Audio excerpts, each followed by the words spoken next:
What is up guys, welcome back to another classic WoW video. Today we'll talk about layering, some of its problems and possible solutions. The first part of the video will be about different problems with layering and possible ways it can affect the game in a negative way. And the second part of the video will discuss different solutions and talk about the positives and negatives of each solution. I'm sure this is a topic that most of you have an opinion about as well, so let's turn the comment section into a discussion. Leave your thoughts about layering in the comments below. Do you like layering, do you dislike layering, or do you simply just not care? I think it's important that we as a community raise our voice about this, as it's still not too late to change Blizzard's opinion on how layering will work. For example, limiting layering to certain zones or certain level ranges.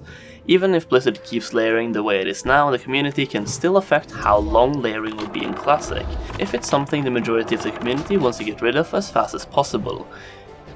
With all this being said, I think it's about time we start talking about the problems of layering. Problem number 1. Abusing in-game mechanics to get an edge. The first example that comes to mind here is the Gurubashi Arena chest. Imagine at launch the chest is available to whoever gets there first. If you play on a server where you are the only one who thinks about rushing there, or you have the perfect route to get there fast, you can get the chest on every layer on your server, and if you're on a very popular server with for example 10 layers, you can get yourself 10 chests. These chests rewards the player with a powerful trinket, plus level 35 greens and sometimes even blues, plus potions. All of which the player can vendor for between 5 gold and 10 gold total. Sure, this won't affect the economy too much late game, but this is an extremely lucrative chest for twinks, and can give some smart people an edge in the twinking community. Plus it's just an abuse of an in-game mechanic that wasn't available back in vanilla, so if you're a team no changes person, this should be something you're not too happy about. Basically, there will be one chest per layer available every 3 hours instead of one chest on every server every 3 hours, which means way more chests per server, making this chest less lucrative. Other abuses can be rare spawns with powerful items, for example the rare spawn in Arathi Highlands that drops a trinket that can stun other players. This trinket was wanted by every high-end PvP player as it offered a surprise element where a mage or a warlock could suddenly stun someone, or paladins could use the trinket as a fake, then use Hammer of Justice later. Basically, it's a really lucrative item that a guild can abuse layer jumping to acquire on multiple characters, so several players in the guild gets a trinket early on. Other possibilities here are layer jumping to farm professions like herbalism or mining. On the beta, this is proven to work very well in caves with concentrated mining node spawns, so you can scout the cave on layer 1, mine all the nodes, jump to a new layer, scout the entire cave and repeat this process over and over. When farming in the open world, herbs and mining nodes seem to spawn a bit of everywhere, making this less worth it, but still increases the amount of herbs and ores you can get per hour, making layer jumping worth it. Problem number 2 is splitting the community. One of the important things in vanilla was the individual player's reputation, plus being able to see the same names every single day. Because there were no cross-server stuff or sharding, you only saw the players who played on your server, so you got used to seeing some names every single day. With layering, new people can jump in and out of your layer and names can show up and disappear, which I think is a bad thing. One thing I remember back in vanilla was people seeing my name in the open world and whispering me asking for things. Like if I was playing on a tank or a healer, I regularly got asked to tank or heal a dungeon, because people saw me in the open world. And if I was a mage, I was asked to make food or drinks and etc. Splitting the community means you will see less people in the open world, at least in the beginning of Classic, until layering is removed. Classic is also all about individual reputation, and helping people will boost your reputation. Some people back in vanilla and on private servers used to stand in Goldshire and offer people free bags or free potions to help them level up and quest faster. Sure, with layering you can still do these things in general chat, as I believe general chat will be across all layers, but it's just not the same as seeing the person in the game offering stuff. Essentially, I also believe splitting the community like this will also make it more difficult to quest and group up later on as well, because after level 20 the community will be very split up. Some will level fast, some will level slow, some will quit, some will go to work, some will play 24/7. There are so many zones you can go to, you can quest or you can grind, and there's just so many different factors. With layering in later zones, there's a decent chance at some point you might be the only person in your area, and if you need help with a quest you will be forced to layer jump. One final thing to mention when it comes to splitting the community is friendships. Sure, if you already have a ton of friends on your Battle.net friend list who will play Classic, this won't affect you too much, but if you're a new player, you will be very limited to who you can befriend in-game. Imagine there are 12 layers on your server and you're pretty much stuck on layer 1, and if you have no friends on the other layers, you basically have no reason to layer jump either. This means you're limited to less than 10% of the player base to talk to and to potentially befriend, and I think socializing is a huge part of the MMO genre, which makes this a bad thing. Problem number 3 is rare spawns and boss spawns. I have pretty much already covered rare spawns and how they can be abused, but I also thought I'd mention boss spawns, and not world boss spawns, but quest boss spawns. Players can abuse layer jumping to skip wait times in-game. For example, you're on a quest to kill 20 mobs and at the end invade a castle to kill a boss mob inside. You finish killing the 20 mobs and you go inside the castle to find someone else has just killed the boss, and it has a 5-minute respawn timer. With layering, you can just jump to layer 2 or layer 3 or any other layer where the boss is up to skip the respawn timer, making questing far easier and far faster. Problem number 4 is using layer jumping to evade in-game mechanics or world PvP. I was watching Soda's stream one day and he was getting ganked by someone in world PvP. He then got an invite from someone on a different layer which transferred him to that guy's layer, which made him be on a different layer than the guy who was ganking him. This could also be a way to avoid getting killed in world PvP, as if you fall below 50% HP, you can ask someone for an invite to a different layer and jump layers and avoid death. Just have a macro available and have a friend on a different layer and you can avoid deaths 24/7. I believe you can also do the same thing in PvE, so if a mob is about to kill you, if you time it correctly, you could potentially avoid dying by layer jumping then as well, which could be somewhat game breaking and ruin the classic experience for some players.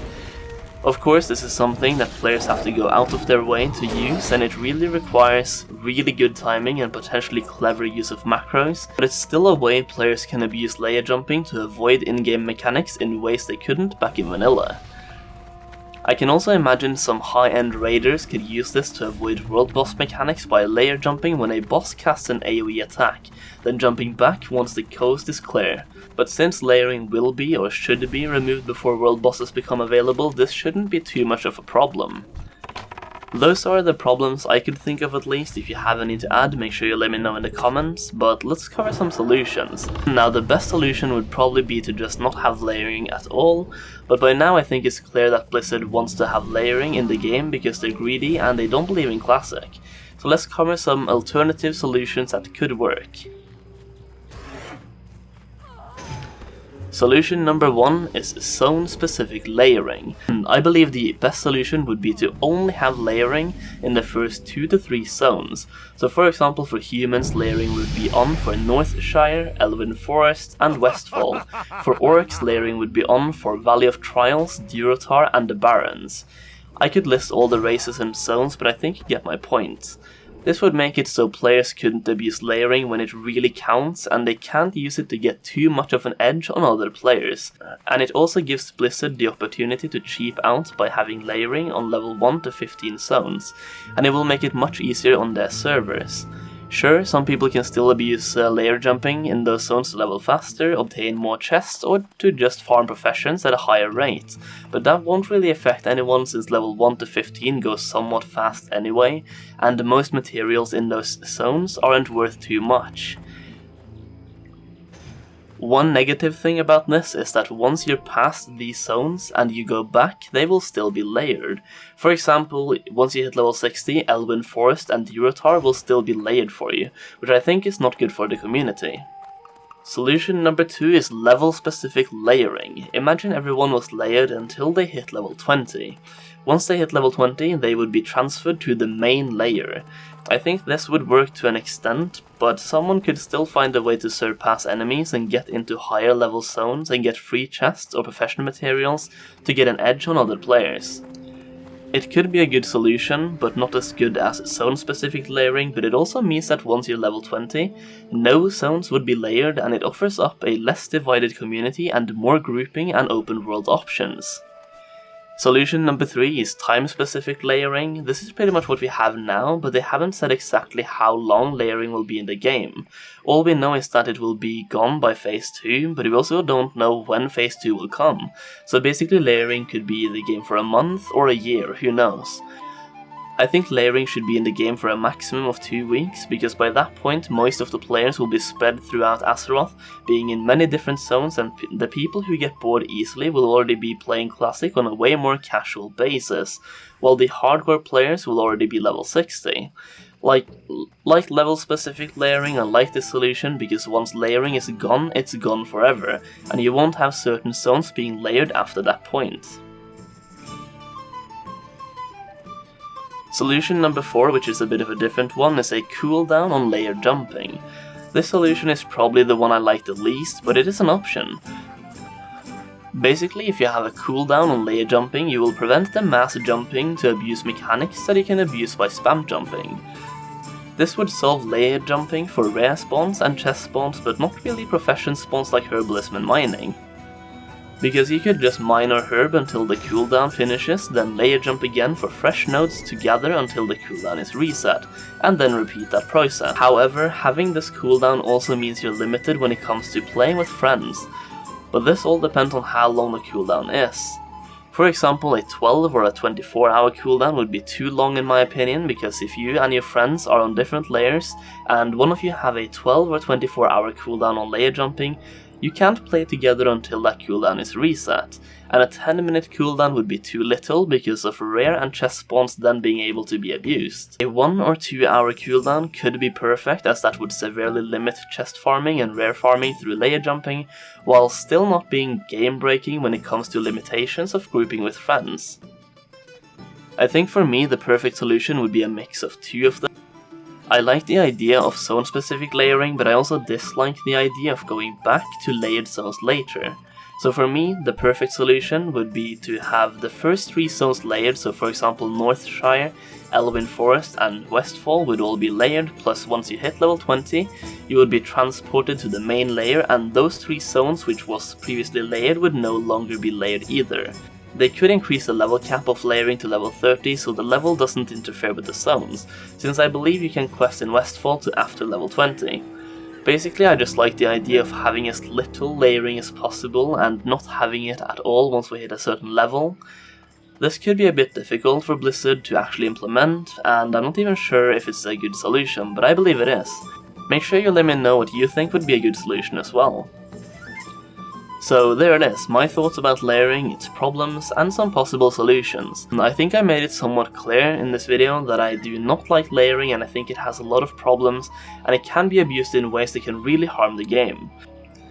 If you enjoyed this video, it would mean a lot if you took the time to leave a like on it, and maybe even consider checking out some of my other videos. I mainly focus on gold farming, but I try to make a bit of everything as long as it's World of Warcraft related. I do also have a Discord channel where I will host some game time giveaways, in-game item giveaways, in-game events, and much more. For now though, I mostly use it to discuss Classic and to just share information to prepare for Classic. If you would like to join my Discord channel, feel free to join through the link in the description below. With that being said, I hope you enjoyed this video and I hope you found it interesting. I will also leave a pop-up link to a couple of my other videos on the screen that you might also be interested in watching. And with that being said, thank you so much for watching this video, and I'll see you in the next one.